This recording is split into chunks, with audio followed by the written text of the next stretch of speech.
अंतर्जातीय योग दिवस 2026 ब्रह्मपुर महानगर निगम द्वारा आयोजित एवं विवेकानंद केन्द्र कन्याकुमारी ब्रह्मपुर शाखार सहयोग में महात्मा गांधी स्टाडियम ब्रह्मपुर ठारे अंतर्जातीय योग दिवस पालित हो जाइछि।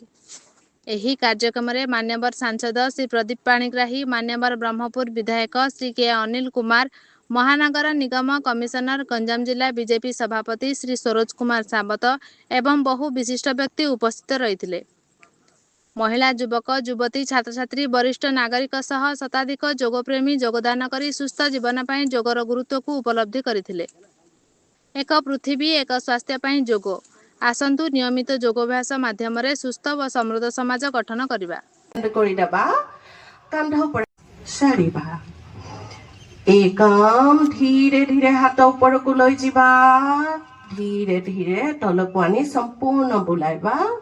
क्लॉकवाइज डाहानो पटे लई जिबा, बाम हाथ आपण दुइरे धीरे धीरे हाथ आगो को आनिबा, आरंभ करिबा। एकम धीरे से डाहानो पटे बुलिबा, बाम हाथ आपनर हाथ कांधर लागिबो, धीरे धीरे आगो को आसीबा, शोल्डर सीधा रखिबा।